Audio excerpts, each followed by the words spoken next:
चित्र केले नारायणी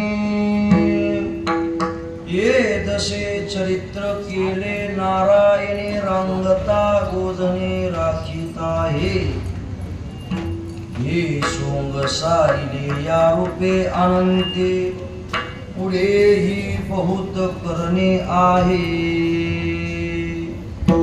आहे तुका मनी धर्म संस्थापनी आहे तुका मनी धर्म संस्थापनी केला नारायणी अवतार माझी वाणी तुझे वर्णी गुणनाम आयशे देई प्रेम काही कळा विठाला विठाला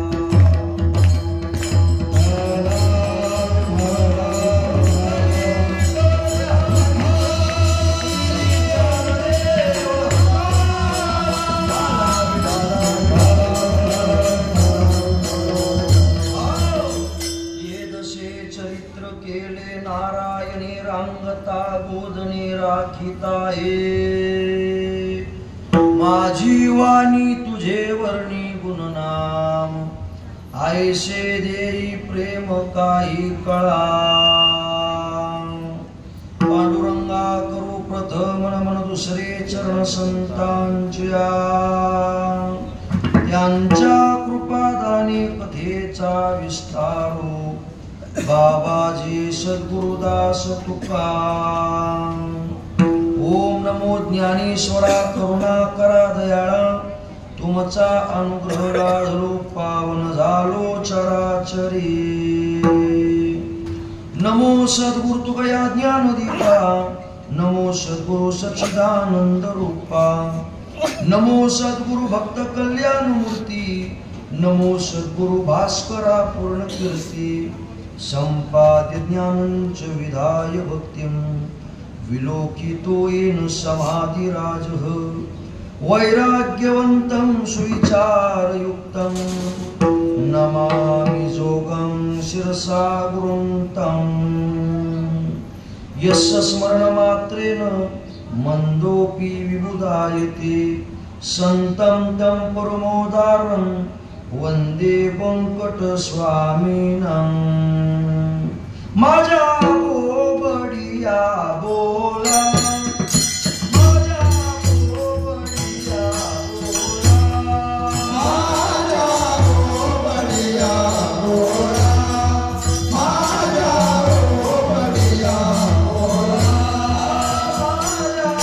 बोबडिया बोला माझ्या बोबडिया बोला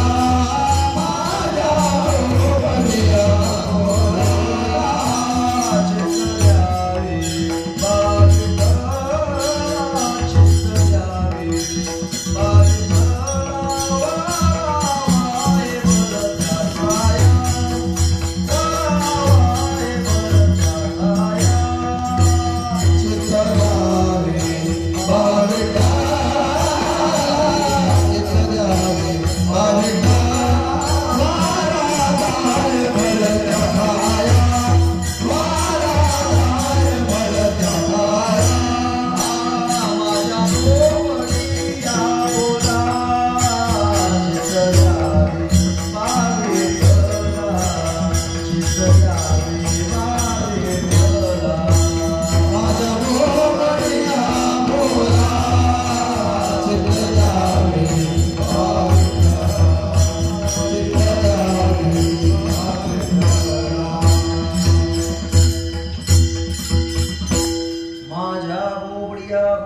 चरित्र केले नारायणी रंगता गोधने राखिता माझी वाणी तुझे वर्णी गुणनाम आयशे देई प्रेम काही कळा पंढरदेश पांडुरंग परमात्मा अलंकापूर पौर्णिमाशी श्री ज्ञानोबराय वारकरी संप्रदायाच्या कळस्थानी विराजमान असणारे श्री तुकोबराय आदि करून श्री पुंडलिक महाराजापासून स्वानंद सुखनिवासी सद्गुरु जोग महाराजापर्यंत आज तारण्यात आलेला वारकरी संप्रदाय आणि संप्रदायातील संत मंडळी यांच्या चरणी दंडवत. विठ्ठला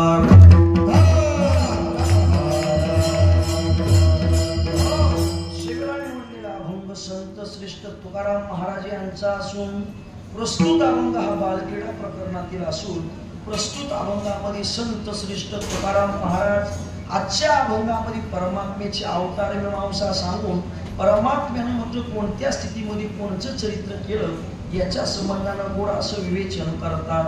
अभंगाला स्पर्श करण्या अगोदर अल्पसा पर्याय देणं हे वक्त्याचं आद्य कर्तव्य आहे आणि याच कर्तव्याला अनुसरून गेली 32 वर्ष 36 वर्षापासून चालत असलेला सर्व मात्र ग्रामस्थांच्या वतीनं त्याचप्रमाणे वैकुंठवासी सद्गुरू सावळाराम बाबा महाराज, वैकुंठवासी वासुदेव बाबा महाराज, वैकुंठवासी जनार्दन बाबा महाराज, त्याचप्रमाणे हरिभक्तपरायण आदरणीय चिंतामणी बाबा महाराज, त्याचप्रमाणे महाराज अनेक ज्येष्ठ श्रेष्ठांच्या कृपा आशीर्वादानं, त्याचप्रमाणे आदरणीय आमचे बाळाराम बाबा पाटील असतील, त्याचप्रमाणे आमचे रमेश बाबा भोईर असतील, सरवलीकर यांच्या मात्र विशेष मार्गदर्शनानं 9 दिवसीय कीर्तनोत्सव या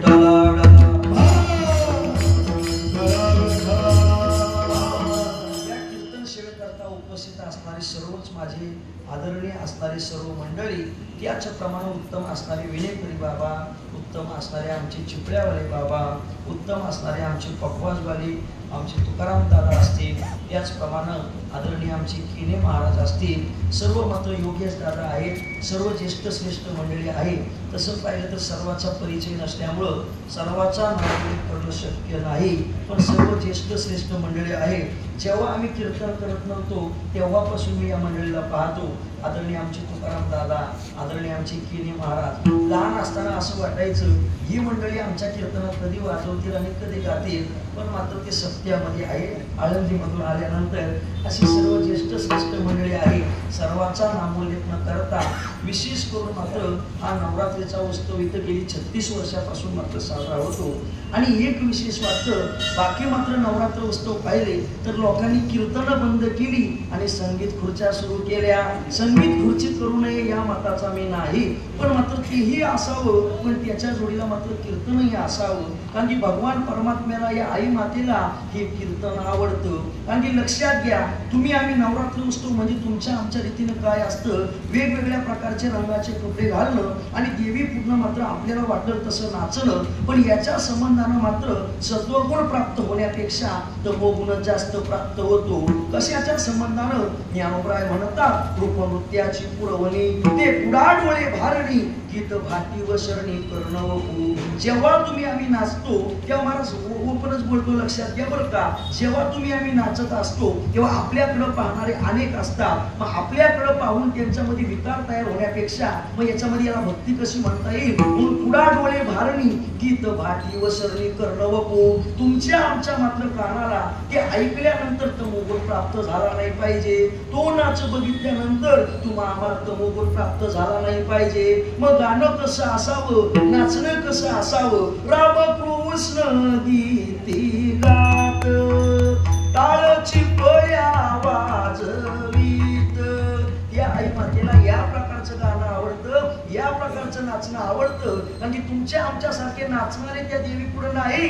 व्यास वशिष्ठ सुख गोंधळी, व्यास वशिष्ठ सुख गोंधळी नाचताती सोमेरी, द्वैत भाव विसरोनी बळी, खेळती आंबे तुझे गोंधळी, गोंधळा येई ओ जगदंबे. हिच्या पुढे नाचणारे सुद्धा ऋषितुल्य आहेत, पण त्यांच्या प्रकारे या देवीला मात्र कशा प्रकारचा नाच आवडतो. मुकुटमणी पुंडलिका,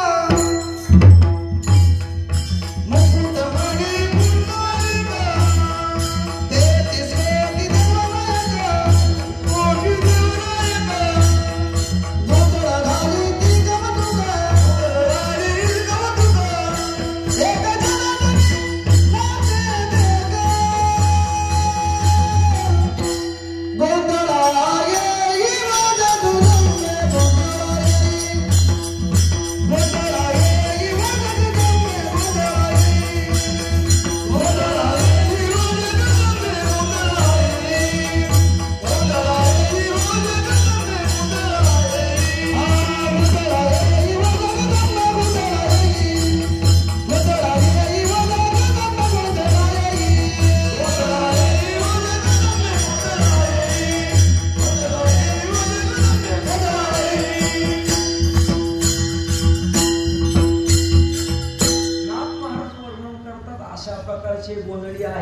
तेहतीस कोटी देवनायक मुकुटमणी पुंडलिक तेहतीस कोटी देवनायक गोंधळ भारी ती सह कौतुक एका जनार्दनी नाचे देव.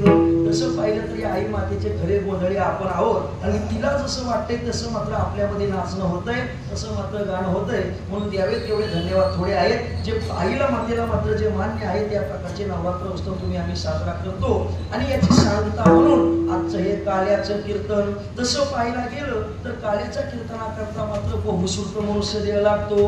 आम्ही पाहिलं तर नवे बहुश्रुत नवे ज्ञानशील दास मी दुर्बळ वैष्णवांचा. दुर्बळ असा वैष्णवांचा दास आहे. कोणत्याही प्रकारे ग्रंथाचं पांता अध्याय नाही, गुरुची सेवा नाही, तरी सुद्धा लढीवाळपणाने आदरणीय एकनाथ बाबांना माझ्या वाटेला सेवा दिली. तसं पाहायला गेलं तर आदरणीय वासुदेव बाबा ही सेवा करत असतात. पण त्यांनी बाबांना विचारलं यांना द्यावं कधी म्हणजे द्या. याच्या संबंधानं माझ्या वाटेला कीर्तन सेवा आली. म्हणून लक्षात घ्या शिक्कामोर्तब सेवा आहे विठाला.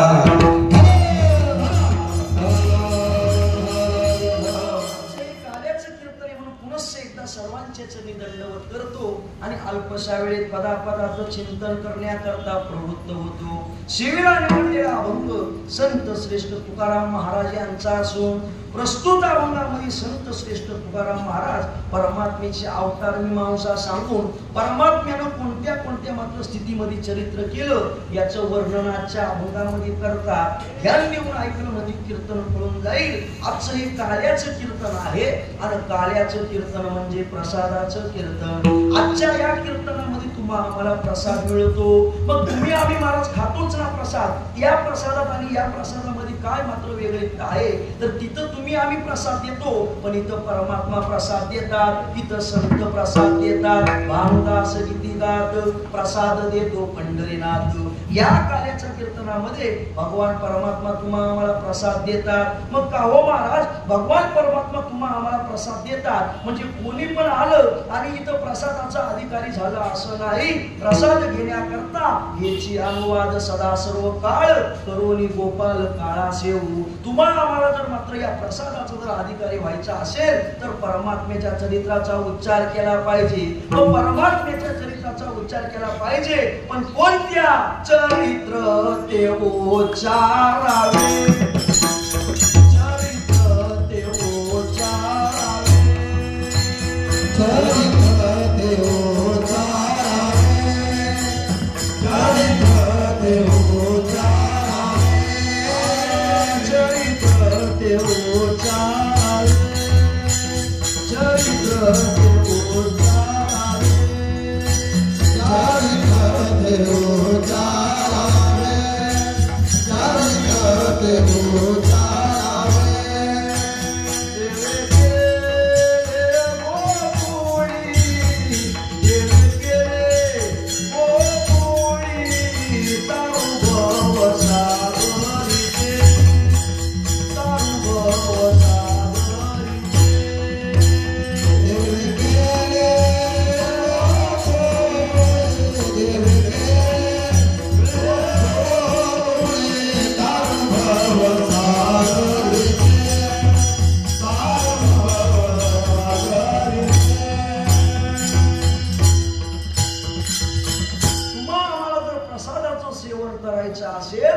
परमात्म्याच्या चरित्राचा उच्चार करावा लागेल. मग कोणत्या चरित्राचा उच्चार करायचा तर परमात्म्यानं जे गोकुळामध्ये चरित्र केलं त्या चरित्राचा आजच्या कीर्तनामध्ये उच्चार करायचा. मग का हो महाराज परमात्म्याचे तर अनेक अवतार आहेत. मग अनेक अवतार जरी असले तरी याच चरित्राचा याच अवताराचा उच्चार का करायचा.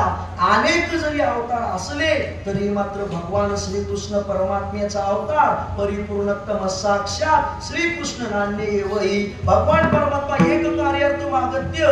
लक्षात घ्या गर्ग संहिता सांगते भगवान परमात्मा एक कार्याकरता आला पण या भगवान परमात्म्याने या अवतारामध्ये अनेक कार्य साध्य केली म्हणून याला परिपूर्णोत्तम अवतार म्हणतात. अशा परिपूर्णोत्तम अवताराचं म्हणजे श्रीकृष्ण भगवान परमात्म्याच्या चरित्राचा आजच्या कीर्तनामध्ये उच्चार करायचा. पण ज्या चरित्राचा उच्चार करायचा तो भगवान श्रीकृष्ण परमात्मा कोण आहे. कारण की लक्षात घ्या कोणतंही कार्य करत असताना त्याच्या सुरुवातीला मात्र प्रस्तावना करावाच लागते. सामान्य व्यवहारामध्ये मात्र सर्व सुरुवातीचं कार्य साध्य करावं लागतं. समजा एखाद्या झाडावर जर चढायचं असेल तर डायरेक्ट झाडावर उडी मारली जाते का बुंद्यापासून चढलं जातं? ज्याप्रमाणे झाडावर चढायचं असेल तर बुंद्यापासून मात्र शेवटपर्यंत जाता येतं. डायरेक्टली आम्हाला मात्र वरती जाता येत नाही. तसं कोणताही जरी अभंग असला प्रस्तावनेशिवाय त्याच्यात प्रवेश करता येत नाही. विठाला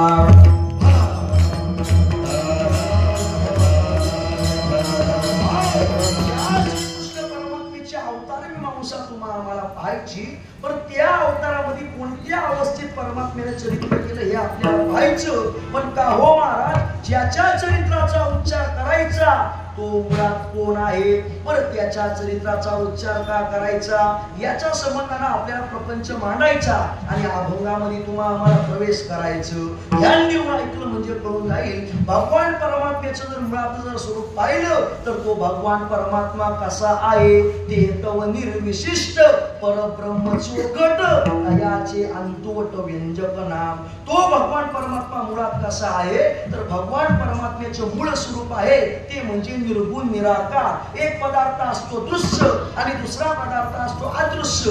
मग दृश्य पदार्थ कोणाला म्हणायचं जे दृष्टीनं दिसतं. आमचे घोलेबा सांगायचे बरं का, विठ्ठल बाबा घोले, ते म्हणायचे अरे दृश्य गोष्टी कशाला म्हणायची, जी डोळ्यांनी दिसते तिला म्हणायचं दृश्य आणि जी डोळ्यांनी दिसत नाही पण आहे तिला म्हणायचं अदृश्य. विणाला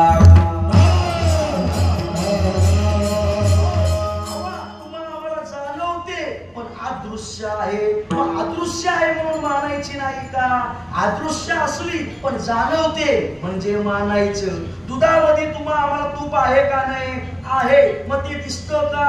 नाही. ते दुधामध्ये तूप अदृश्य आहे पण ते मानायचं का नाही? मानायचं. तसं काही पदार्थ अदृश्य असतात पण ते मानले जातात. आता आपण म्हणतो कृपया केली संत जनी माझे अलंकारी वाणी प्रीती लाविली कीर्तनी तोपा चरणी लोळतसे तोपा चरणी लोळतसे. ऐका, या संतांनी आमच्यावर कृपा केली. मग कृपा दृश्य आहे का अदृश्य आहे? कृपा दिसत नाही पण कृपा मानावीच लागते. तसं महाराज लक्षात घ्या, काही गोष्टी मात्र दिसत नाही पण मानाव्या लागतात. तसं परमात्मा आम्हाला मूर्ती रूपाने जरी इकडं तिकडं दिसत असला तरी त्या परमात्म्याचं ओरिजिनल स्वरूप पाहिलं तर तो अदृश्य आहे. अदृश्य म्हणजे जो पंच ज्ञानेंद्रिय, पंच कर्म इंद्रिय आणि 11वं मन याचा तो परमात्मा विषय होत नाही. हस्तू वर्ण चक्षु काय सांगितलं? डोळ्यानं तो परमात्मा पाहता येत नाही. यो मूर्तीतला परमात्मा दिसतो, डोळ्यानं परमात्मा पाहता येत नाही. कानानं त्याचा नाद घेता येत नाही, कारण की तो त्याच्यापासून काय आहे? वेगळा आहे. आणि महाराज म्हणतात मग तो कानाचा विषय नाही, डोळ्याचा विषय नाही, पंच ज्ञानेंद्रियाचा विषय नाही, पंच कर्म इंद्रियाचा विषय नाही. मग तो काय अनुभवाचा विषय आहे का? तर तो अनुभवाचा पण विषय नाही. विठाला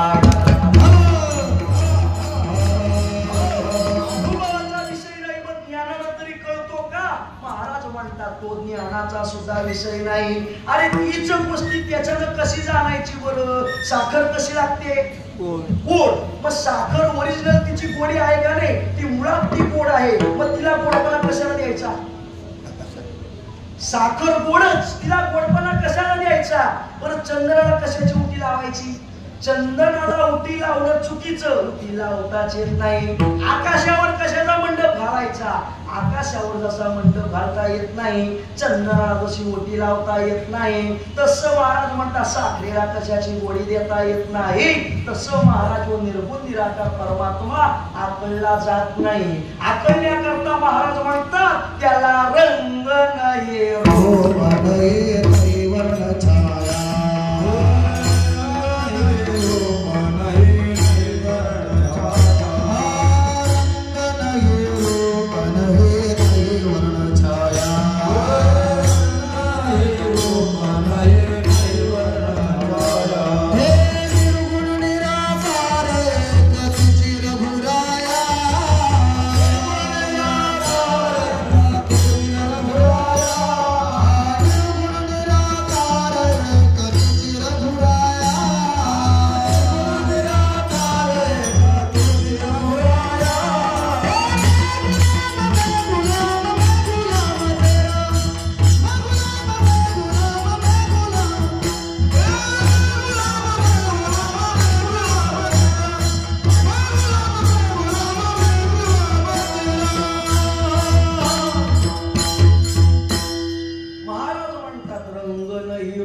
नाही नाही वर्ण छाया परमात्मा निर्गुण निराकार त्या परमात्म्याला रंग नाही रूप नाही वर्ण नाही छाया नाही मग ज्याला रंग नाही रूप नाही वर्ण नाही छाया नाही त्याला तुम्हा आम्हाला ओळखता कसं येईल आमचे गुरुजी पाठामध्ये सांगायचे तुम्हा आम्हाला लक्षात घ्या दृश्य गोष्ट आहे तिचं तुम्ही आम्ही अंदाज बांधू शकत नाही तर अदृश्य गोष्टीचा अंदाज कसं बांधणार आमचे गुरुजी सांगायचे अरे पाणी दिसतंय त्या पाण्याची चव कशी पाण्याची चव सांगता येते का नाही आणि कारल्याला ते पाणी गेलं तर कारलं कसं होतंय कडू होतंय तेच जर पाणी उसाला गेलं तर उस गोड होतो तेच पाणी चिंचेला गेलं तर चिंच आंबट होते तेच पाणी जर मात्र लक्षात घ्या आवळ्याला गेलं तर आवळा तुरट होतो मग दृश्य गोष्टीची मात्र तुम्ही आम्ही अंदाज बांधू शकत नाही तर अदृश्य गोष्टीचा अंदाज तुम्ही आम्ही बांधणार कसा मुळात परमात्मा निर्गुण निराकार त्याला रंग नाही रूप नाही वर्ण नाही छाया नाही पण असा असलेला निर्गुण निराकार परमात्मा आला नावा रूपा तो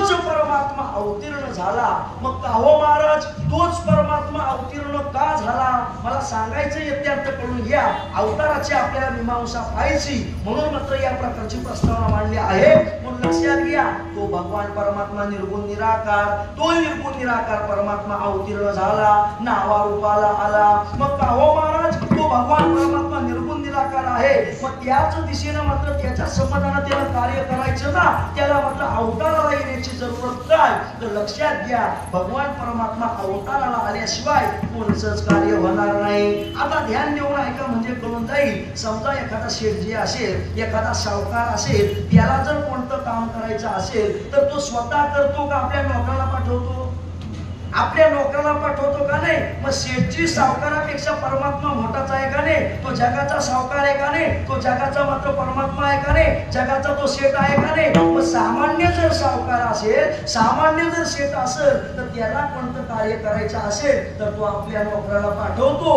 मग परमात्म्याला स्वतःला येण्याची जरूरत काय होती त्याला पण एखाद्या मात्र देवगण गंधर्वाला पाठवायचं ना आपलं कार्य करून घ्यायचं ना तर तो परमात्मा येतो का त्याचं एकमेव कारण आहे कोणचंही कार्य या जगतामधलं समान सत्तेमध्ये होत असतं विरुद्ध सत्ता या जगतामध्ये चालत नाही ध्यान देऊन ऐका तुम्हाला आम्हाला जर अग्नी पेटवायचा असेल तर कशाची गरज लागते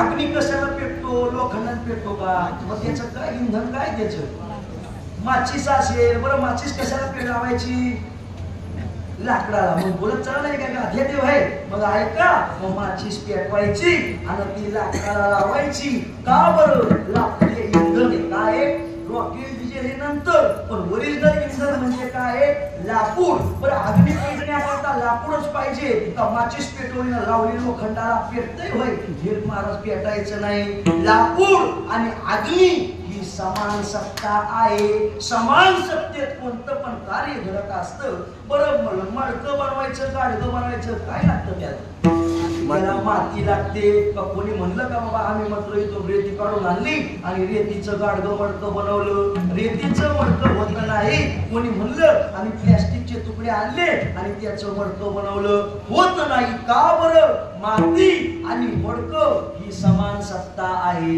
इंधन आणि अग्नी ही समान सत्ता आहे कोणत्याही गोष्टीला समान सत्ताच लागते ध्यान देऊन ऐका एखाद्याला तहान लागली पाणी नाही इकडून तिकडं चक्रा मारतो मग आता काय करावं कुठंच पाणी दिसत नाही मग ध्यान देऊन ऐका दूरवर त्याला मृगजळाचं पाणी दिसलं कसलं पाणी दिसलं मृगजळाचं पाणी माहित आहे का तुम्हाला का सांगू मृगजळाचं पाणी कशाला म्हणतात जे तुम्हा आम्हाला दिसतं पण ते मुळात नसतं. या विठाला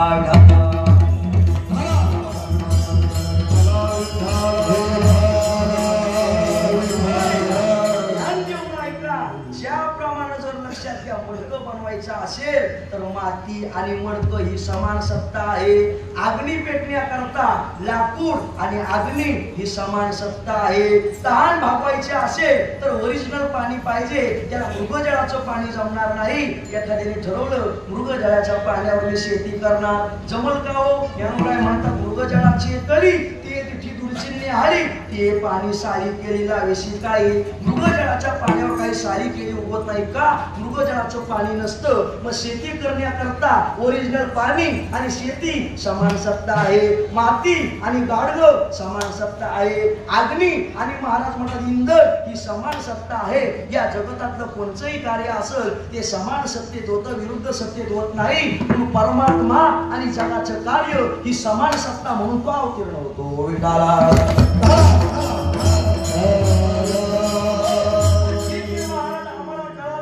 समान सत्तेमध्ये कार्य होतंय. माझं बोलणं पटतंय का त्या क्षण बदलायची?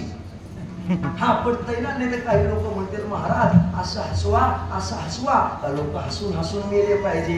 आता लोक जर हसून हसून मेले, मी कीर्तन काय सिस्टीम वाल्याला सांगू काय? कीर्तन हसण्याकरता नसतं, रडण्याकरता नसतं, हे चिंतन श्रवण करण्याकरता असतो. आणि हे कीर्तन म्हणजे सामान्य नाही. काही एखाद्याने वैकुंठ जावे ती वैकुंठाची केली आगवे. अरे वैकुंठाला जाण्याकरता तपाचं सायस लागतात, पण कीर्तनाचं सामर्थ्य एवढे आहे का लोक कीर्तनाच्या द्वाराने आमचे संत इथंच वैकुंठ आणतात.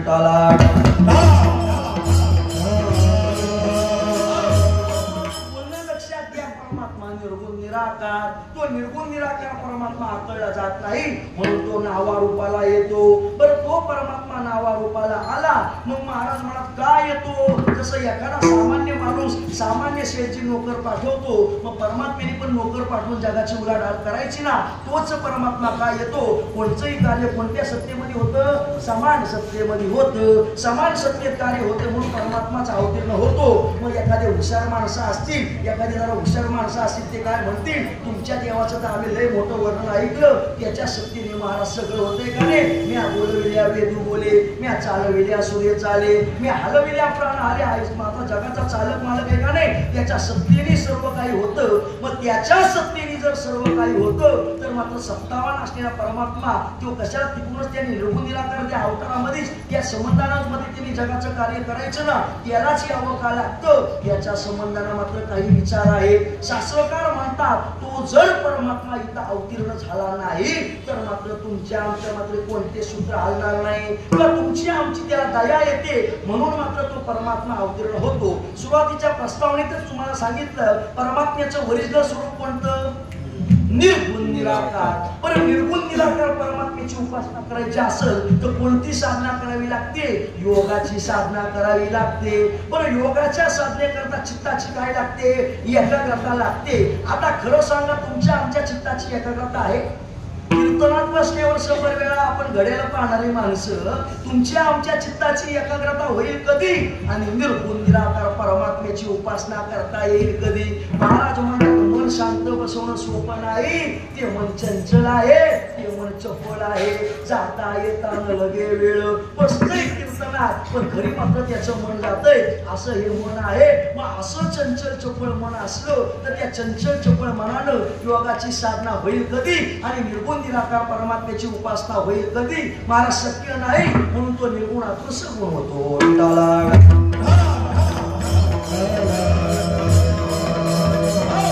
अजून काही निर्गुणातून सगुण होण्याची मात्र काही कारण आहेत का? महाराज म्हणतात की ही कारण आहेत. ज्याप्रमाणे तुम्ही आम्ही सगुणाला आकळू शकतो तेवढं निर्गुणाला आकळू शकत नाही. कशाप्रमाणे? आमचे ज्ञानोबराय म्हणतात ज्ञानेश्वरीमध्ये, हे देवा नमोजी सद्गुरुराया ग्रंथोद्य फळावया व्यवहारावई जैस्या हाती तैस्या नमोजी सद्गुरुराया. हे देवा तुला आम्ही दंडवत करतो का? आता कृपा भांडवल सोडी हरी माझ्या मतीची पोतडी ज्ञानपद्य जोडी थोरा माते. हे देवा तुम्ही म्हणजे आता कृपेची पोतडी सोडा आणि माझ्या मात्र बुद्धीमध्ये मात्र काय करा? प्रवेश करा. असे ज्ञानोबराय कोणाला बोलतात? आपल्या निवृत्तीदाराला बोलतात, आपल्या देवाला बोलतात. मग एवढं बोलून झाल्यावर मग काय म्हणतात? म्हणतात हे श्री गुरु निवृत्ती राया द्रष्टा श्री गुरु मूर्ती नरिगता दृश्यपंथी तरी काया उपस्थिती आकळला जो हे देवा तुम्ही दृश्य स्वरूप जर माझ्या समोर नसते सगुण स्वरूप जर माझ्या समोर नसते तर तुम्हाला मला आकळता आलं नसतं किंवा तुमची माझ्यावर चांगल्या प्रकारची कृपा झाली नसती. हे सांगण्याचा अर्थ काय पहिले देव निर्गुणातून सगुण का झाला तर निर्गुण देवाची उपासना करायची असेल तर कोणती साधना करावी लागते योगाची. बरं योग साध्य होण्याकरता कशाची एकाग्रता लागते चित्ताची एकाग्रता होत नाही आणि निर्गुण देवाची उपासना करता येत नाही म्हणून निर्गुणातून सगुण होतो. दुसरं कारण जर तुम्ही आम्ही पाहिलं तर मात्र लक्षात घ्या ज्याप्रमाणे ज्ञानोबराय म्हणतात देवा तुम्ही दृश्य स्वरूपात जर माझ्या समोर नसते तर मला तुम्हाला आकळता आलं नसतं म्हणून तो परमात्मा निर्गुणातून सगुण होतो. बरं अजून काही कारण आहे का तर भगवान परमात्मा निर्गुणातून सगुण होण्याचं अजून एक कारण का भगवान परमात्मा जरी एका करता आला तरी एकाच्या कैवारे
कार्य करायचे असतात म्हणून तो निर्गुणातून सगुण होतो. ज्याप्रमाणे ज्ञानोबाईने काही ज्ञानेश्वरीमध्ये पक्षी सांगितले त्याच्यामध्ये ज्ञानोबाई म्हणतात चकोराचे निमित्ते ज्ञानोबाई सांगतात जो चकोर पक्षी असतो का हे चंद्र दररोज उगवतो का आणि संध्याकाळी मग हे चंद्र कोणाकरता उगवतो तुमच्या आमच्या करता उगवतो का चकोरा करता उगवतो हा तुमच्या आमच्या करता उगवत नसून तर चकोराची मात्र भूक भागवण्याकरता तो मात्र चंद्र काय होतो उगवतो पण मात्र तिने गुण संतप्त करतो का नाही. मग लक्षात घ्या चकोराची निमित्ते तिने गुणे संतप्ते चकोराच्या निमित्तानं जरी चंद्र उगवला असेल तरी मात्र तिन्ही लोकांना मात्र शीतलता प्रदान करतो. तर परमात्मा माझा एकट्या करता आला तरी अनेकांचा त्याला उद्धार करायचा असतो किंवा अनेकांचा त्याच्या संबंधाने उद्धार होतोच का नाही. समजा लक्षात घ्या आता मात्र लाईट आली आता मात्र चांगल्या प्रकारचा प्रकाश पडायला लागला जास्त मात्र लक्षात घ्या चांगल्या प्रकारचे बल्ब आले चांगल्या प्रकारच्या ट्यूब आल्या पण पूर्वीच्या काळी काही बल्ब नव्हते ट्यूब नव्हते मग लोक घरामध्ये बत्ती लावायचे किंवा लोक घरामध्ये दिवा लावायचे. समजा पूर्वीच्या काळी माचीस नव्हती काही नव्हतं मग एकाच्या घरामध्ये जर दिवा लागला असेल तर यांनी काय करायचं त्याच्या घरामध्ये जायचं आणि आपला दिवा कशाला लावायचा त्या दिव्याला लावायचा आणि आपला जो मात्र घरातला जी बत्ती आहे दिवा आहे तो प्रज्वलित करायचा. मग समजा एखाद्या माणसाने जर दीप लावला आणि तुम्ही आम्ही जर तिथं दीप प्रज्वलित करण्याकरता आपण गेलो तर तो दिवा म्हणतो का हा मला म्हणले प्रकाश आमच्या मालकानं केलेला आहे तुम्ही काही म्हणलं इथं तुमचा दीप लावून घेऊ नका किंवा तुम्ही इथं म्हणले तुमची बत्ती लावून घेऊ नका म्हणतो का नाही. दिवा जरी मात्र एकट्या मालकाने लावला तरी तो एकट्या करता नसून तो सर्वाला प्रकाशमान करून दुसऱ्याला सुद्धा तो प्रकाशमान करतो. महाराज म्हणत पै दीप लावू सायासे तरी ते आणि काही लावू पैसे तरी तो प्रकाश वंचिले का ज्ञानोबाई म्हणत तो काय तुम्हाला आम्हाला वंचित करतो का. दिवा एकट्या मालकाने जरी लावला तरी तो सर्वांना प्रकाशित करतो. बरं जाऊ द्या आता तुमच्या गावामध्ये चांगल्या प्रकारचे बंगले दिसतात मग लक्षात घ्या समजा बंगले बांधले आहेत हे मात्र कष्ट करून अमकं तमकं मात्र काही साधनं करून ही मात्र बंगले झाले. बरं बंगला बांधणारा कोण असतो तो मालक असतो का नाही बाबा. मग समजा जरी त्या मालकाने बंगला बांधला तरी तो मालक एकटाच राहतो का येणारे जाणारे पाहुणे पण त्याच्यात राहतात तो एकट्याने जरी बांधला असं तरी येणारे जाणारे पाहुणे तिथं राहतात. पण एक मोल आपार वेचोनी केले धावला तो सुरवाड वस्ती करणं भोगी काही. ज्ञानोबराय म्हणतात अरे एकट्याने बांधलं मग येणारे जाणारे पाहुणे राहत नाही का, आमच्यासारखे महाराज राहत नाही का. म्हणजे एकट्याने जरी बांधला तरी तो सर्वांना उपयोगाचा आहे, एकट्याने दीप लावला तरी तो सर्वांना उपयोगाचा आहे. किंवा समजा ज्ञानोबराय तरी तो तळे करी तयाची तुषाहारी ज्ञानदेव म्हणतात. एखाद्याने समजा जर तळं बनवलं मग तळं त्याच्या करताच असते का येणारे जाणारे जनावर पण पाणी पितात, येणारे जाणारे जनावर पाणी पितात, येणारे जाणारे लोकही पाणी पितात. का बरं, ते एकट्या करून नसून हे सगळ्या करता आहे. बरं तेही जाऊ द्या, तुम्हाला त्र्यंबकेश्वर जवळ एकाला वेळ जरा जवळच असेल का नाही. पण त्र्यंबकेश्वरला कोणत्या नावाची नदी आहे, गोदावरी. बरं त्या गोदावरीला मात्र गोदावरी म्हणत नसून तिला गंगा सुद्धा म्हणतात. बरं ही गोदावरी कोणी आणली, गौतमाने आणली. बरं गौतमाने ही गोदावरी आणली, मग ही गौतमाचा एकट्याचाच उद्धार करते का तुम्ही आम्ही गेलो का तुमचा आमचा पण उद्धार करते. महाराजांना गौतमीची गंगा ती येरा समजता जगा काय ओहळ झाली. गौतमाने आणली म्हणून त्याच्या करता गंगा आणि तुमच्या आमच्या करता काय ओहळ आहे का, असं नाही. ती समान मात्र तुम्हा आम्हाला मात्र पुण्य प्रदान करते. मग ज्याप्रमाणे ऐका चकोरा करता मात्र चंद्र येते पण तिन्ही भुवन संतप्त करते. मालक एकटा मात्र घर बांधतो पण सगळे मात्र तिथं राहतात. गौतमाने एकट्याने गंगा आणली पण सगळ्यांचा उद्धार होतो. तुला माझा परमात्मा एकट्या आला तरी सर्वांचा उद्धार करतो म्हणून तो निर्गुणातून सगुण होतो. विटाळा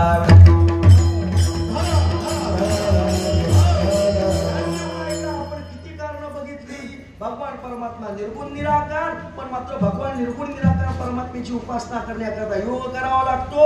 योग होण्याकरता चित्ताची एकाग्रता लागते, ती होत नाही म्हणून निर्गुणात्म सगुण होतो.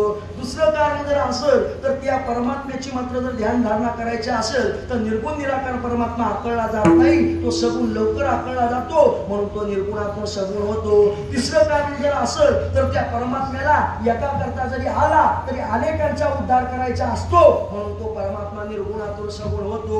आणि चौथं कारण आहे तो भगवान परमात्म्याचं जे निर्गुण निराकार परमात्मापेक्षा त्या रूपापेक्षा मात्र सगुण परमात्मा आमच्या संतांना जास्त आवडतो म्हणून तो निर्गुणातून सगुण होतो. आवडे हे रूप वजिरे सगुण, आवडे हे रूप वजिरे सगुण, आवडे रूप वजिरे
परमात्म्याकडे भगवत भक्त विनंती करतात, देवा तुझ्या या निर्गुण निराकार रूपापेक्षा आम्हाला सगुण साकार जास्त तो आवडतो.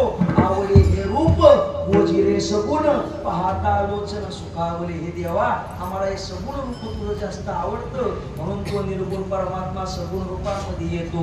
बरं ठीक आहे महाराज, आता निर्गुणातून सगुण होतो, निर्गुणातून सगुण होतो. आपण पाहिलं तर एवढा सत्ताधीश असताना मात्र त्यानं मात्र त्याचं मात्र सत्तेमध्ये कार्य करायचं ना. तरच काय येतो त्याचं आणखी कारण आमचे गुरुजी सांगायचे. तो भगवान परमात्मा निर्गुणातून सगुण का होतो याचं एकमेव कारण भगवत भक्तांनी त्याला हात मारलेले मारली. उठा उठी करी स्मरणाचा धावा धरवत देवा धीर नाही. त्याला मात्र हात मारलेले मारली का मात्र त्याला धीर धरवत नाही. तो मात्र त्याला होतंय माझ्या भगवत भक्ताकडे मी जातो कधी गरुडाच्या अगोदर मात्र लोंगडी टाकत असतो का. याला वाटते आपल्या भगवत भक्ताचं चांगलं व्हावं. मग ध्यान देऊन ऐका, परमात्मा निर्गुण निराकार, ज्याला रंगरूप वर्ण छाया नाही असा परमात्मा सगुण होतो. म्हणजे काय होतो, तो परमात्मा नावारूपाला येतो. बरं नावारूपाला येऊन काय करतो, या जगताची मात्र जडणघडण त्या परमात्म्यानं केली. मग त्यानं कोणाला तरी पाठवून द्यायचं ना, तर नाही. कोणतंही कार्य समान सत्तेमध्ये होतं, मग समान सत्तेमध्ये होतं म्हणून तो येतो. मग तरी पण एवढा सत्ताधीश असताना त्याला का करता येत नाही, तर पहिलं कारण त्याला निर्गुणाची उपासना करण्याकरता योगाची सहाय्य लागतं. योग करण्याकरता चित्ताची एकाग्रता ती काय होत नाही ना, मात्र तो परमात्मा आत्म्याला जात नाही म्हणून निर्गुणातून सगुण होतो. दुसरं कारण आपण पाहिलं, सगुण परमात्मा लवकर आपल्याला जातो म्हणून निर्गुणातून सगुण होतो. तिसरं कारण तुम्ही आम्ही पाहिलं, एक कार्य करता जरी आला तरी अनेक कार्य सिद्ध करायचे असतात म्हणून निर्गुणातून सगुण होतो. त्या भगवान परमात्म्याचं मात्र भगवत भक्ताची इच्छा असते, देवा निर्गुण निराकारापेक्षा आम्हाला तो सगुण जास्त आवडतो म्हणून तो परमात्मा निर्गुणातून सगुण होतो. आपण पाचवं कारण पाहिलं, मग तो एवढा सत्ताधीश असताना त्याला हे कार्य का करता येत नाही, तर भगवत भक्तांनी त्याला हात मारलेले मारली का त्याला कशाचंच भान राहत नाही. फक्त आणि फक्त भगवत भक्त दिसतो या मात्र लक्षात घ्या म्हणून तो उडी घालतो. मग लक्षात घ्या, या कार्याकरता या प्रयोजनाकरता परमात्मा येतो बरं का. आणि संतांचं कार्य असो वा देवाचं कार्य असो बाबा, याच्या मागं सगळ्यांचं प्रयोजन आहे. तुमच्या आमच्या मागं प्रयोजन आहे. कुठं चालला, टाइमपास म्हणून चाललो असं नसते. आमचे गुरुजी सांगायचे, एक मनुष्य रेल्वे मध्ये बसला आणि काहो म्हणले कुठं चालले, म्हणले आम्ही नागपूरला चाललो. अहो ही गाडी तर म्हणले पुण्याला चालली. तो म्हणतो पुण्याला गेली काय ना नागपूरला गेली काय, कुठं जाऊन भिकच मागायची. यांच्या बोलण्याच्या माग यांच्या वागण्याच्या माग प्रयोजन नाही, पण संतांच्या मात्र वागण्याच्या माग प्रयोजन आहे. देवाच्या येण्याच्या माग सुद्धा प्रयोजन आहे. मग ही प्रयोजन देव साध्य करण्याकरता आला किंवा तुम्ही आम्ही पाहतो का नाही, धर्माची संस्थापना करण्याकरता, साधूचं रक्षण करण्याकरता. पण परमात्मा प्रत्येक अवतारामध्ये आला.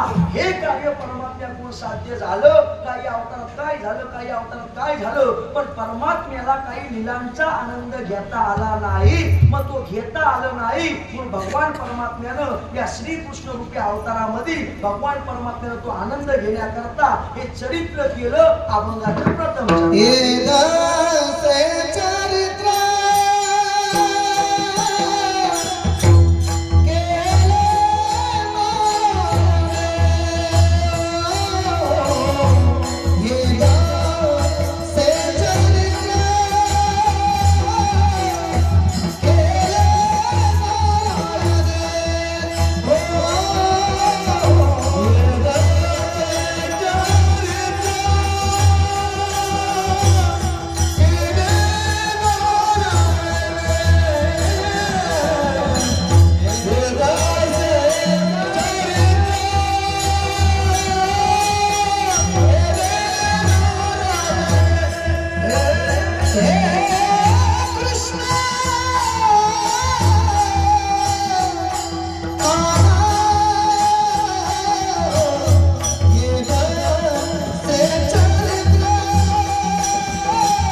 राग दामोदर माझी वाणी तुझे वरणी गुणाला माझी वाणी तुझे वरणी गुणाला माझी वाणी तुझे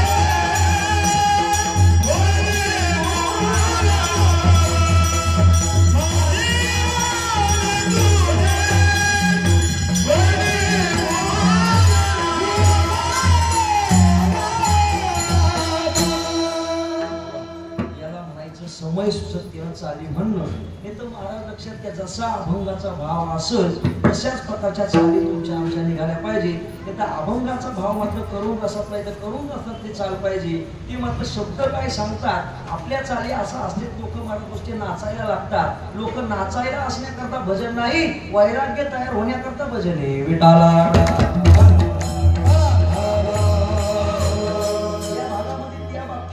सद्गुरू वासुदेव महाराजांनी आम्ही एक मतात दिले बरं का. वारकरी चाली म्हणल्या पाहिजेत, बाकी काही तर नको. म्हणून ध्यान देऊन ऐका. परमात्मा निर्गुण निराकार, तो परमात्मा सगुण साकार झाला. बरं कोणत्या कार्याकरता झाला हे पण आपण पाहिलं. मग ह्या कार्याकरता भगवान परमात्मा हे प्रयोजन घेऊन परमात्मा निर्गुणातून सगुण झाला. पण त्या परमात्म्याला लीलांचा आनंद घेता आला नाही. कोणत्या प्रकारचं कार्य विशेष करता आलं नाही. कसं करता येईल बरं का. मत्स्य पुच्छ वराह महाराज हे पाहिलं गेलं तर यांच्या सोबत कोण लीला करील. मत्स्य अवतार यांच्या सोबत लीला करणार कोण. एक अवतार तर असा घेतला नृसिंहाचा, त्याच्या जवळ जाणार कोण. एक अवतार परशुरामाचा असा घेतला, आईलाच बापाच्या सांगण्यावरून महाराज मारलं, त्याच्या जवळ लीला करायला जाणार कोण. मग मात्र या अवतारामध्ये लीला करता आल्या नाही. मग परमात्म्यानं अवतार घेतला आणि अवतार घेऊन परमात्म्यानं दोन अवस्थेमध्ये लीला केल्या. आदरणीय बाबांनी सांगितलं महाराज चरित्र सांगा बरं का, पण प्रस्तावनेत वेळ जातोच ना, त्याच्यामुळे प्रस्तावना करावीच लागते. ऐका मग मात्र भगवान परमात्म्यानं दोन अवस्थेत चरित्र केलं. एक रांगत असताना याने एक वधन चालताना मात्र चरित्र केलं. पहिली गोष्ट भगवान परमात्मा रांगत असताना चरित्र करायचे. मग रांगत असताना परमात्म्यानं जे चरित्र केलं, बरं जो परमात्मा मात्र सामान्य प्रमाणे वागला, पण तो सामान्य नाही. तो कोण आहे. परब्रह्म निष्काम तो पवळीया घरी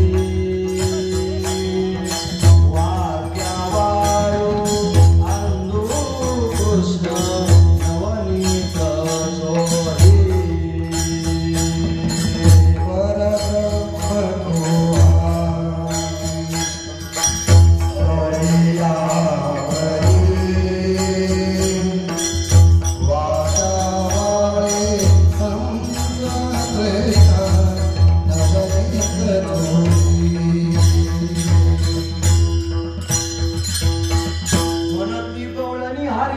पावले धरा रांगत रांगत येतो हा राज मंदिरा. तो भगवान परमात्मा ज्याला लीला केल्या तो सामान्य नव्हता. परब्रह्म निष्काम अशा परमात्म्याला रांगत असताना लीला करायच्या. बरं रांगत असताना परमात्म्यानं कोणकोणत्या लीला केल्या तर मात्र भगवान परमात्म्यानं दही खाणं, घरामध्ये आईला मात्र त्रास देणं, अनेक प्रकारची मात्र गाडगीच फोडणं, अनेक प्रकारची मडकीच फोडणं, या प्रकारच्या भगवान परमात्म्यानं लीला केल्या. मग आई सांगायची अरे श्रीकृष्ण अरे मला का त्रास देतो. बरं मात्र मग सांगायची, पण मात्र भगवान श्रीकृष्ण परमात्मा ऐकत नसायचा. रांगत असताना या प्रकारच्या मात्र लीला चालायचं. दही भक्षण करणं, लोणी भक्षण करणं, पण दही होतं लोणी होतं ती चोरी करणं, ते भक्षण करणं. मग महाराज म्हणा लोणी म्हणजे लोणीच नाही, कारण की लक्षात घ्या आता हे काल्याचं कीर्तन आहे आणि काल्याचं कीर्तन म्हणजे प्रत्येकाची इच्छा काय असते केले बाबा का भगवान परमात्म्यानं चोरीच केली, दाढीविणीची गाठच मारली असं सांगावं. पण एवढ्या पुरता देवाचं चरित्र मर्यादित नाही ना. त्याच्या मागची भूमिका काय आहे ती कळली म्हणजे चरित्र कळलं, नाही तर चरित्र नाही कळायचं चोऱ्या कळतील. विटाला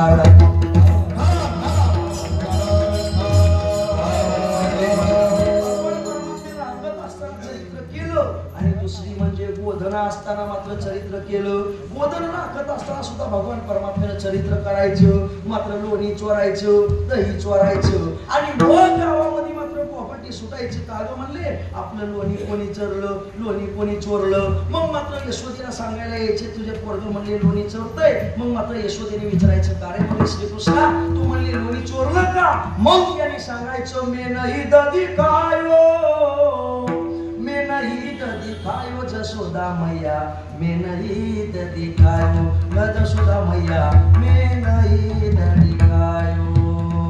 आई माझ्यावर जरी आळ घेत असेल तरी मी म्हणले काही लोणी चोरलं नाही, मी काही दही खाल्लं नाही. अगं मी केवढा केवढा आणि मात्र ते शिंकी कुठं लावलं ते वरती लांब आहे आणि चोरणार कसं, हे काय शक्य आहे का. मग त्या गवळणींना आईने सांगायचं अगं का ग म्हणले माझ्या लेकरावर तुम्ही आळ घेता, माझं पोरग तर एवढंच आहे. बाळ सगुण गुणाचे गाणे गे, दिसते गोजिरवाणी गे, काय सांगते गाराने गोकुळच्या नारे.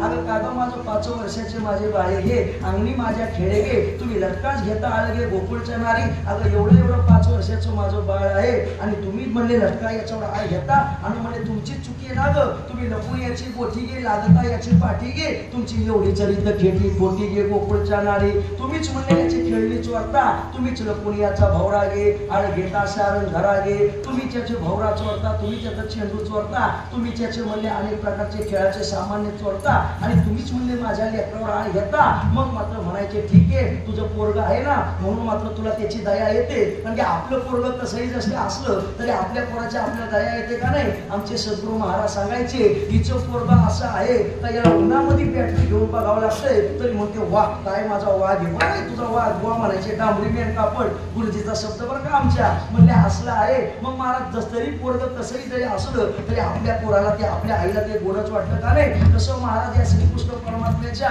घोड्या मात्र रांगत असताना गोदर राखत असताना मात्र अनेक प्रकारच्या परमात्म्यानं खोड्या करायच्या पण आईला मात्र ते काय आनंदच प्रेमच वाटायचं, तो चांगलाच वाटायचं. मग आता काय करावं काय करावं काय करावं या गवळणींनी महाराज लक्षात घ्या याच्या या चोऱ्या खोड्या बघून यांनी विचार केला आता आपण जे आपलं दही दुधाचं जे माखन आहे ना ते सकाळीच लवकर धुवून बनवायचं आणि त्याला झाकून ठेवायचं. याला ही गोष्ट माहीत पडली आणि याने मात्र काय करायचं सूक्ष्म रूप घेऊन मात्र परमात्म्याने तिथं सुद्धा जायचं. आमचे महाराज वर्णन करतात प्रातःकाळी प्रहराती उठिल्या गवळणी बाळा. प्रातःकाळी प्रहराती उठिल्या गवळणी बाळा. कुसळण मांडिले घरोघरी सकळा. नित्यानंदे परमानंदे गाती गोपाळा. सहस्रा परी कैसा परी मदन सावळा. आनंदल्या गवळणी गवळणी छंदे छंदे डोलती. आनंदल्या गवळणी गवळणी छंदे छंदे डोलती. घुम घुम करीती घुम घुम करीती घुम घुम करती रे घुमती. आनंदल्या गवळणी गवळणी छंदे छंदे डोलती. सकाळी सकाळी मात्र डेरे घुम घुम घुम घुम आमच्या गोष्टीची झालं बरं का. सकाळी सकाळी महाराज हे डेरे घुम घुम करायचे पण या परमात्म्याला काय करायचं सूक्ष्म रूप घेऊन हरी डेऱ्यामध्ये प्रवेशाला. मग मात्र लक्षात घ्या त्यांनी घुम घुम घुम घुम डेरे करायचे मात्र ते लोणी वगैरे प्रातःकाळी सकाळी या प्रकारची स्थिती झाली. मग कोणी येतो म्हणती सागरी तुम्ही लपवा गे लोणी. मला तुम्ही लोणी लपवून ठेवा कोणी करून येईल आणि छत्रपाणी लोणी चोरेल काय माहिती. मग मात्र लक्षात घेतली ती गपच्या गप मात्र ते लोण्याचं मात्र मंथन करायचं दयाचं मंथन करायचं आणि मात्र लक्षात घ्या मंथन करत असताना पटापट आटवायचं. पण यानं सूक्ष्म रूप धारण करून त्या डेऱ्यामध्ये प्रवेश केला. डेऱ्यामध्ये प्रवेश केल्यावर सारं लोणी खाऊन घेतलं. या बघतात तर लोणी काही येत नाही. उन्हावणी शिळवणी मला उन्हावणी घातलं काय शिळवणी घातलं काय लोणी काय वर येतच नाही. मग मात्र विचार केला सासूबाई अहो लोणी काही वर येत नाही. अगं म्हणले तुम्ही तुम्हीच म्हणले यशोदेच्या मुलात येत असेल गोळे, तुम्हीच म्हणले त्या पोराला म्हणले गोळे दिले असतील. अगं म्हणले सासूबाई आम्ही काहीच केलं नाही. मग काहीतरी तानाटोना झाला असेल बरं का. ही सासूबाई म्हणायला लागली. मग मात्र भगवान परमात्मा मात्र त्या तिथून बघून मात्र या प्रकारचा खदखदा असू लागला. या परमात्म्याच्या लीला असायच्या. मग अनेक प्रकारच्या लीला परमात्मा करायचा. अनेक प्रकारच्या करू दे रे मंथना, बाळा करू दे रे मंथना,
आमचे गुरुजी म्हणतात सोड कानार विदोर मतिल्या देते मी मतिल्या देते. सोड कानार विदोर मतिल्या देते मी मतिल्या देते. आई मज दे दे मय मज दे दे दे रागुम दे दे रागुम दे. आई मज दे दे मय मज दे दे दे रागुम दे रागुम दे. सोड कानार विदोर आई लक्षात घ्या. मग आईनं मात्र करायचं आणि मग गावातल्या लोकांनी सांगायचं तुझं पोरगं म्हणजे लय खोड्या करते. अगं काय करावं. नाना परी समजावी ते परीन राहे सयाळी दैत गुरु काळवणी दिलावे की झरकरी कडेवरी घेऊन या फिरलो मी दारोदारी. अगं काय करावं आधे हे काहीच करत नाही म्हणजे दारोदारी मात्र लक्षात घ्या या फिरलो. अगं काय सांगावं. शनभरी घरी असता करी खोडी सारंग पाणी खेळावया बाहेर जाता आड घेती गवळणी. काय करावं म्हणजे खेळायला गेलं तरी गवळणी आड घेतात. घरामध्ये पण या प्रकारची क्रिया करतो. अशा भगवान परमात्म्याने मात्र रांगत असताना वदन राखत असताना अनेक प्रकारचे चरित्र केले. पण मात्र या चरित्रावर परमात्मा थांबला नाही का.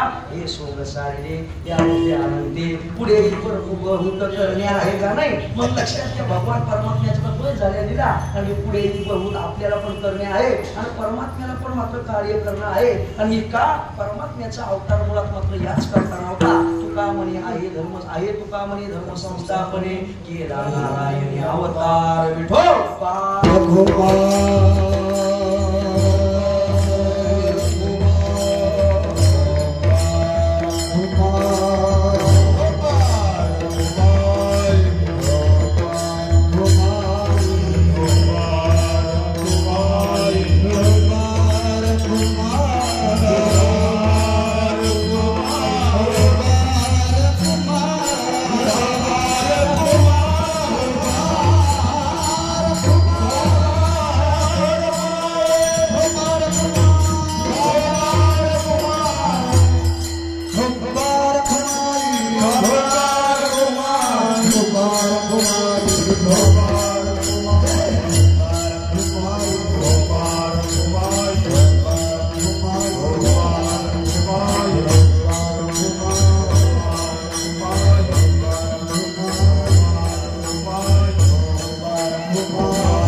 चोपदार दत्तात्रय चोपदार पुढे उभे काठी कर पुढे उभा काठी कर शरण शरण एकनाथा असं आहे का महाराजांचा अभंग आहे त्याच्यामध्ये दत्तात्रय चोपदार त्याच्याप्रमाणे असले चोपदार देवादी देवा जगत्रय जीवा परेशी केशवा विनंती माझी वाणी तुझे वर्णी गुरुनाम आहेशे देई प्रेम काही कळा अभंगाचा आपण तूर्त आणि थोडक्यात भाव पाहिला आणि मात्र लक्षात घ्या भगवान परमात्म्याच्या चरित्राचा उच्चार करायचं हे काव्याचं कीर्तन असतं याच्या संबंधाने मात्र भगवान श्रीकृष्ण परमात्मा कोण आहे काय आहे याच्या संबंधाने आपण प्रस्तावनेत विचार केला तो भगवान परमात्मा निर्गुण निराकार तो भगवान परमात्मा अवतीर्ण होतो आणि भगवान परमात्मा अवतीर्ण कसं होतो का होतो याच्या संबंधाने आपण विचार केला पण संत श्रेष्ठ नामदेव महाराज याच्या संबंधाने विचार सांगता तो परमात्मा अवतीर्ण का होतो तो भगवत भक्तांची इच्छा असते पहिलीच बाळगीड आहे बरं का देवादी देवा जगत्रय जीवा परेशी केशवा विनंती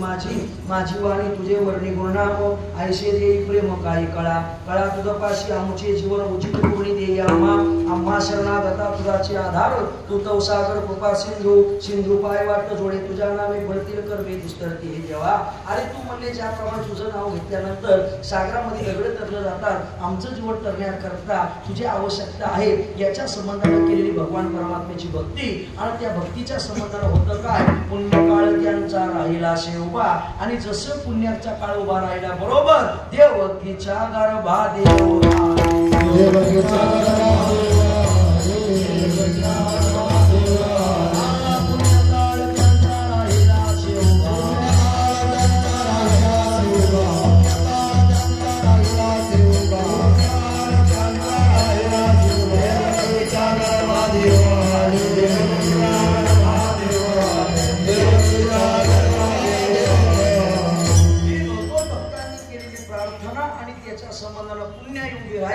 आणि त्या पुण्याईच्या संबंधानं परमात्म्याचा अवतार झाला परमात्म्याचा अवतार झाल्याबरोबर वृंदावनी आनंदू रे वृंदावनी आनंदू रे वृंदावनामध्ये सर्वीकडे आनंद उत्सव सुरू झाला त्या आनंद उत्सवामध्ये गुडिया तोरणे करती गता गाती गाणे का बरं बाळकृष्ण नंदा घरी बाळकृष्ण महाराज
भगवान परमात्मा आल्यामुळे मात्र गुढिया तोरणे करती कथा गादी गाणी गाती गाणी गुढिया उभारल्या गेली तोरणं लावली गेली सर्वीकडे आनंद उत्सव सुरू झाला आणि आनंद उत्सव सुरू झाल्यानंतर मात्र हे मात्र लक्षात घ्या कंस आम्हाला सुद्धा माहीत पडलं मग मात्र त्यांनी पहिलाच टोळा जो आणून दिला असेल तो म्हणजे पुतना मावशीचा पुतना मावशी जरी आली तरी भगवान परमात्म्याने काय केलं तुला संकाधिकाची नियमाने सायुज सवळ सुधी दिला पुतणी विषाची स्तनपाने मारू आली ती विषाचं स्तनपान करण्याकरता आली तरी परमात्म्याने तिला मारलं जरी असेल तरी त्या परमात्म्याने तिला मुक्त केलं परमात्मा मात्र अवतीर्ण झाला पुतना मावशी आली त्याच्यानंतर परमात्मा अवतीर्ण झालं हे सर्वीकडे मात्र कळालं सर्वीकडे कळाल्यानंतर तर मात्र अनेक राजे लोक परमात्म्याला भेटायला येऊ लागले. सब राजे तो मिलन आवे.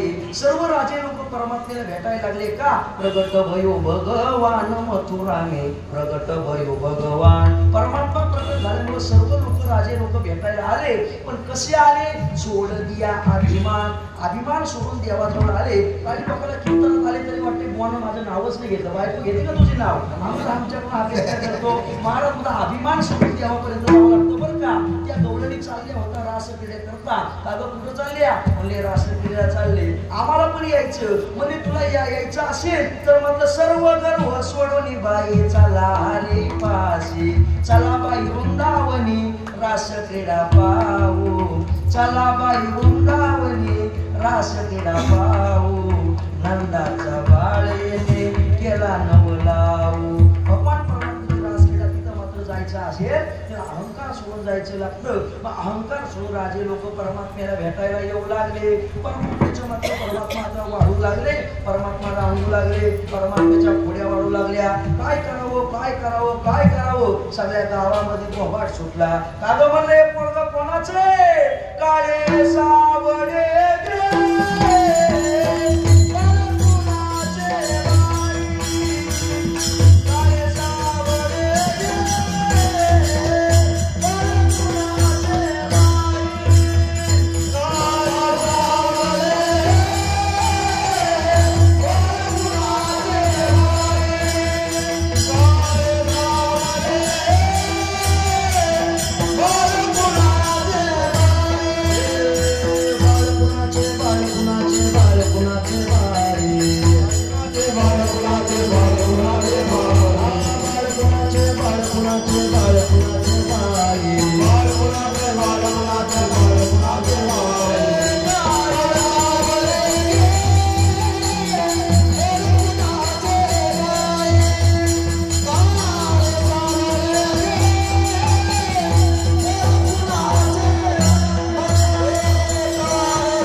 खातो दुधाची साई. घागर घेऊन पाण्याशी जाता खातो दुधाची साई. काळे सावळे बाळ कोणाचे बाई. अगं म्हणजे कुठेही जरी गेलं तरी अनेक प्रकारच्या खोड्या करतो. त्याला सांगूनही कळत नाही. अगं तुझं पोरगा ऐकत नाही का? म्हणजे अजिबात ऐकत नाही. मला एक उपाय सांगते करशील का? म्हणजे काय उपाय आहे? म्हणजे आताच गणपती झाले. तो गणपती म्हणजे नवसाला पावतो. त्याला म्हणजे नवस कर. आता पहिल्या मंडळीचं बरं असते. ज्यांनी सांगितलं त्या भक्ताकडे जायचं आणि त्यांनी सांगितलं त्या बुवाकडे जायचं. एक बाई भक्ताकडे गेली, भक्तिनीकडे गेली आणि तिला म्हणते अगं माझा नवरा आहे ना म्हणले. रोज म्हणले एक दिवसाआड म्हणले काय वाढदिवस पाळत नाही म्हणले दारूच पितो. अगं म्हणले तुझा नवरा तर दिवसा आड पितो, माझा तर दररोज पितो. त्यांच्याकडे गेल्यावर तीच कारण आहे. मला तुमचं कारण माझं तसं महिला मुलाला सांगेल तसं करतात. मग मात्र एकदा सांगितलं अगं म्हणले गणपतीला नमस्कार. मग ठीक आहे म्हणले गणपतीला नमस्कार म्हणले त्याच्यानं गुण येतो. म्हणून आईने मात्र गणपतीला यशोदे मातेने गणपतीला नमस्कार द्यावा. माझ्या पोराने जर खोड्या थांबवल्या 1000 लाडून आणि 1000 मोदक तुला म्हणले वाईल. मग ठीक आहे गणपतीनं मात्र लक्षात घेतलं का ही मात्र केस मात्र सामान्याची नाही, परमात्म्याच्या आईची केस आहे. मग परमात्म्याच्या आईची केस आहे. मग परमात्म्याने पण मात्र लक्षात घ्या लगेच स्थिरता दाखवली आणि आईनं गणपतीला नवस केला. हे श्रीकृष्ण परमात्म्याला कळालं. मग गणपतीचं थोडं महत्व वाढलं पाहिजे का नाही? मग गणपतीनं काय केलं? एक मासे देवी चोरी नाही केली, प्रचिती आली यशोदेशी. 1 महिनाभर श्रीकृष्ण परमात्म्यानं खोडी केली नाही. आईला वाटलं आपण गणपतीला नवस केला ना त्याचं फळ आता काय झालं आपल्याला लाभलं. मग फळ लाभलं म्हणून काय केलं? गणपतीची मूर्ती बसवली. त्याला 1000 लाडू आणि 1000 मोदक बनवले. दोन्ही हातामध्ये आई घेऊन चालली. श्रीकृष्ण परमात्मा म्हणतो अगं आई एक लाडू मला मोदक दे ना. आणि तुला कळतं का देवाला दाखवल्याशिवाय कोणी खायचं नसतं. बरं ठीक आहे तुला देत नाही का मला? पाहतोच म्हणले. मग आईनं ते लाडू मोदक देवा पुढे ठेवले आणि मग आई बाहेर गेली आणि म्हणते श्रीकृष्णा इथं लक्ष ठेव बरं का कोणी मांजर बिंजर येईल. देव म्हणतो एवढा मोठा भोका असताना मांजर येत नाही म्हणले. तू काय म्हणले? आई काही वस्तूची खोटी राहिली म्हणून गेली गेली. वस्तू आणायला गेल्यानंतर गणपतीला दमबाजी सुरू केली. का रे गणपती, तू खातो लाडू मोदक का? मी खाऊ, तूच खा बाबा, पण मला काही त्रास देऊ नको. उचलले साडू लाडू मोदक गणपती महाराज लक्षात घ्या. देवाने मात्र प्राशन केले, खाऊन टाकले. आई आली, का रे म्हणे श्रीकृष्णा, इथे लाडू मोदक काय झाले? अगं आई तुला काय सांगू, तू गेल्यावर 1000 मात्र उंदीर आले. त्या 1000 उंदरामध्ये एक मोठा उंदीर होता. त्या मोठ्या उंदरावर मोठ्या पोटाचा बाबा बसला होता. त्यामध्ये थोर होता शे मुशक, वरी विना येतो पैसला शे भयंकर सोंड आलवी तसे. आई आई त्याच्यामध्ये मोठा उंदीर होता.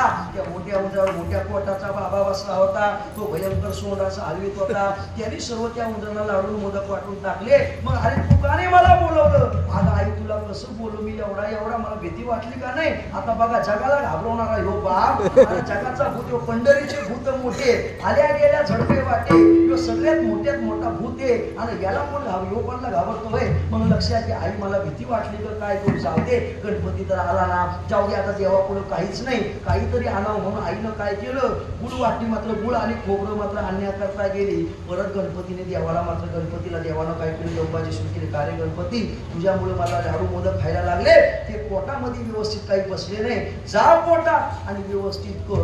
उचलला गणपती आणि घातला पोटात. परमात्म्यानं मगाशी आई आली तर मात्र लाडू मोदक नव्हते, आता देव नव्हता. मग आई देवाला म्हणते, देवाशीच पुसे देवा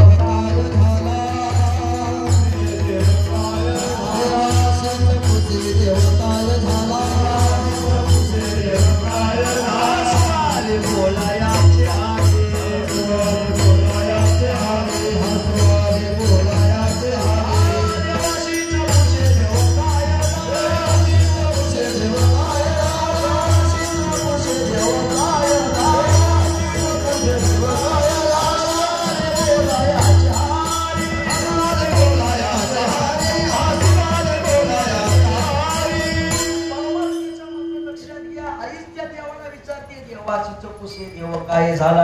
आता ह्योच जगाचा जगत परमात्मा, यालाच विचारते देव कुठं गेला. परमात्मा हसायला लागला. अशा परमात्म्याच्या खोड्या चालायच्या, कुठं दही चोरणं, कुठं लोणी चोरणं, कोणी काहीच करणं, सोबत मात्र गडी घेणं, हे सर्व महाराज पाहून मात्र आईला पण कंटाळा आला, गाव पण कंटाळलं आणि सांगितलं, तुम्ही इतर आता आम्ही गाव सोडून जाऊ नाही, म्हणजे तुम्ही इथंच राहा, यालाच आता शाळेमध्ये पाठवते. मग परमात्म्याला सांगितलं, आता उद्यापासून तुला मात्र शाळेत जायला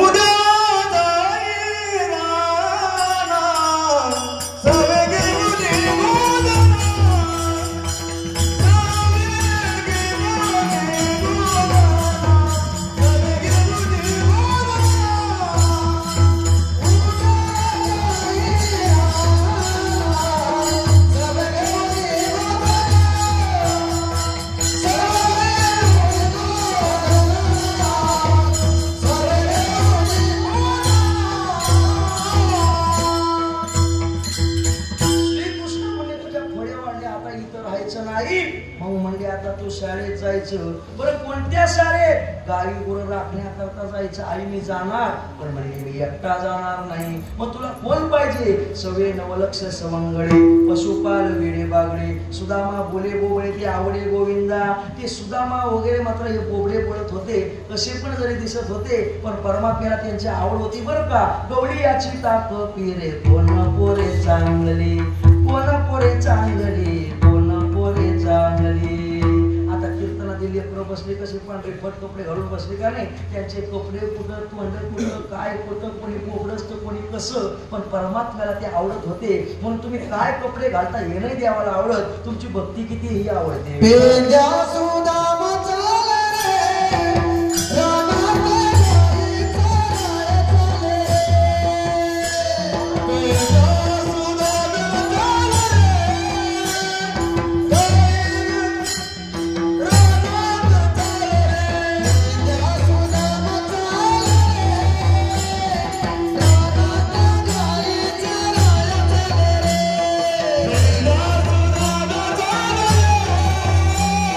Oh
गोपाळ रानातया हरी मन गाया जमनी गोपाळ रानातया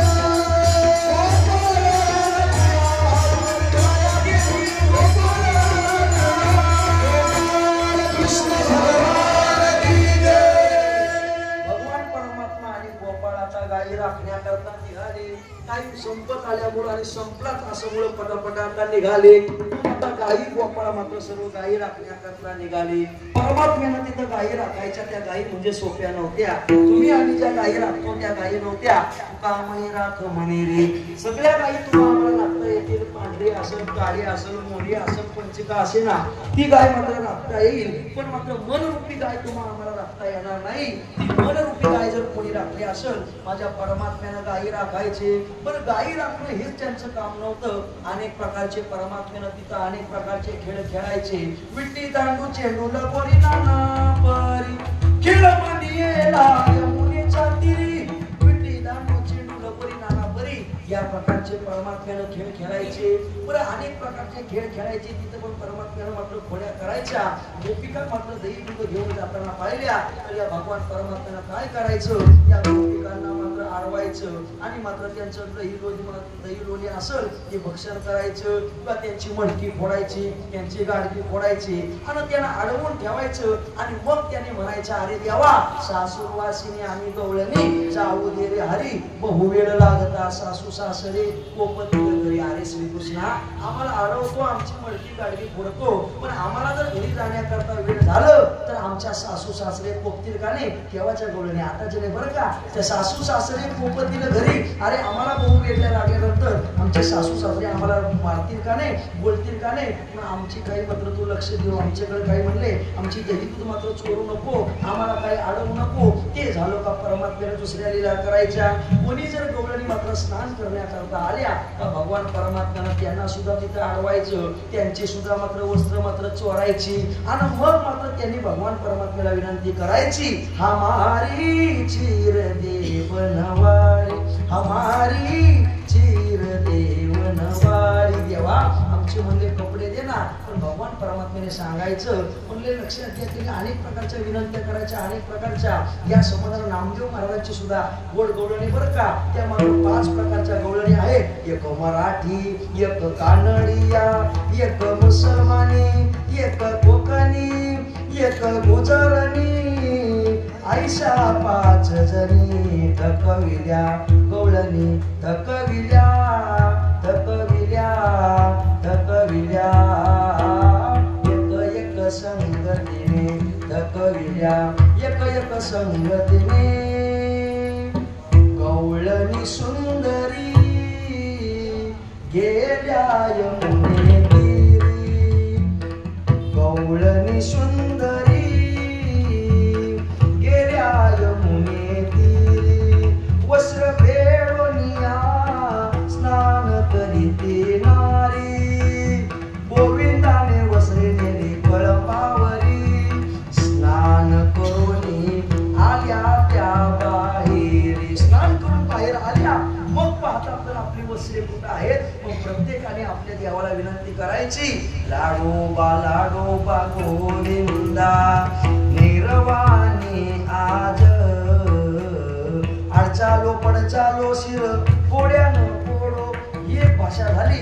मुसलमानी म्हणायची, बरकती म्हणायची, देवकी नंदना देवकी नंदना तू ऐके श्रीपती उघडी हिवाची, तुझं विनव किती पाया पडते बा.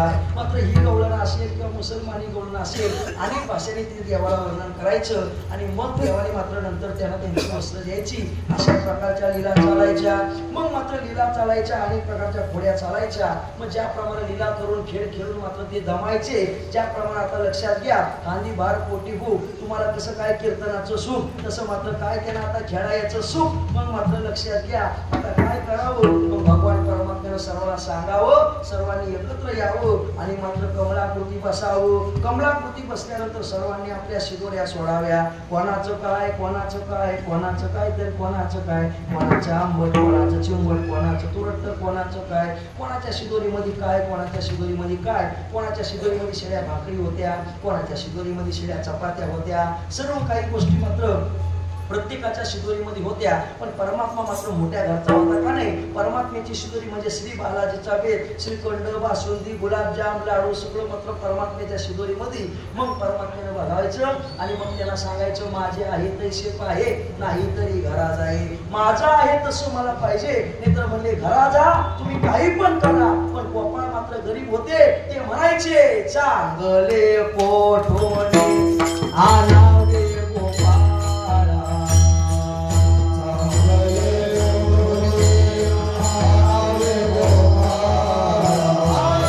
चांगले पोटोने आणावे गोपाळा.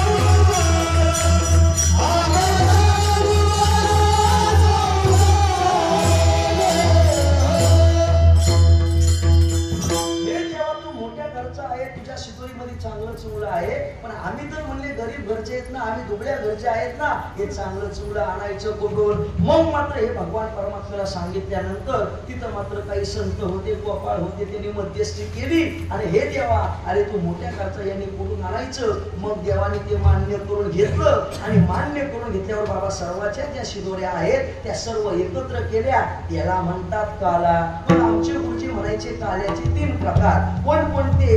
एक म्हणजे सर्व गोष्टी एकत्र करणं, त्याला म्हणायचा काला.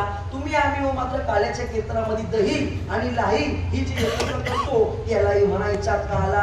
आणि दुसरा जो काला आहे त्याला म्हणायचं जीव ब्रह्माचं ऐक्य.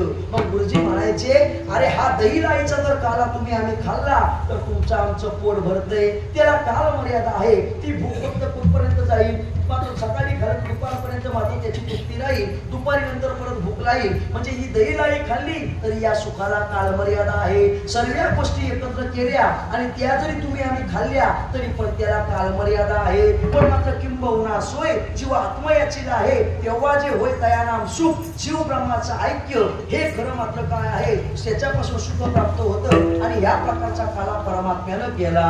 गोपाळ कृष्ण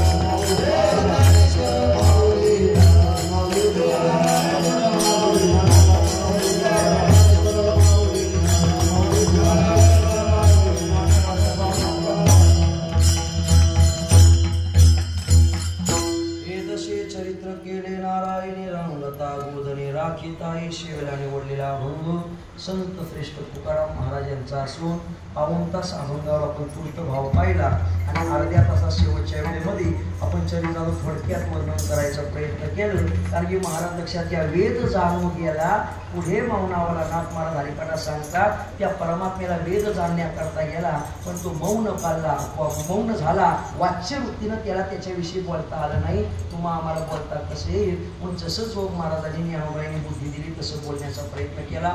एक काल्याचं कीर्तन संपूर्ण जोग महाराजांच्या परंपरेमध्ये ज्या प्रकारची मात्र प्रकार असतो, ज्या प्रकारे मात्र परंपरेने जे कीर्तन असतं त्याप्रमाणे करण्याचा प्रयत्न केला. संपूर्ण जोग महाराजांचा कृपा आशीर्वाद कीर्तन सेवन करता उपस्थित असणारे, गोड असणारे, विनेकरी, उत्तम असणारे मात्र गायक मंडळी, पखवाज वादक असतील, शिष्टी वादक असतील, ते माझे सोयरे सज्जन सांगाती पाया ठेविती विठोबाचे सर्वांच्याच कृपा आशीर्वादाने होत असलेला मात्र हा गोड सप्ताह.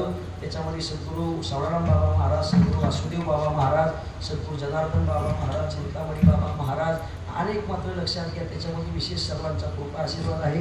सर्वांच्या चरणी दंडवत करतो. मागील वर्षी येण्याचं मात्र आगत्य झालं होतं आणि याही वर्षी मात्र काला दिलं. आता बुवा तुम्ही हाला परत काही आमच्या गावाला येऊ नका. मागच्या वेळेस सुद्धा इथं काल्याचं कीर्तन करण्याचं योग आलं होतं अलीकडं ठाकरे परिवाराकडं आणि मात्र इथंही बाबांनी मात्र शीघ्र सेवा दिली. सर्वांच्या चरणी दंडवत करतो. वेळ समाप्त झालेली आहे. चाल घ्यायची का? विठ्ठल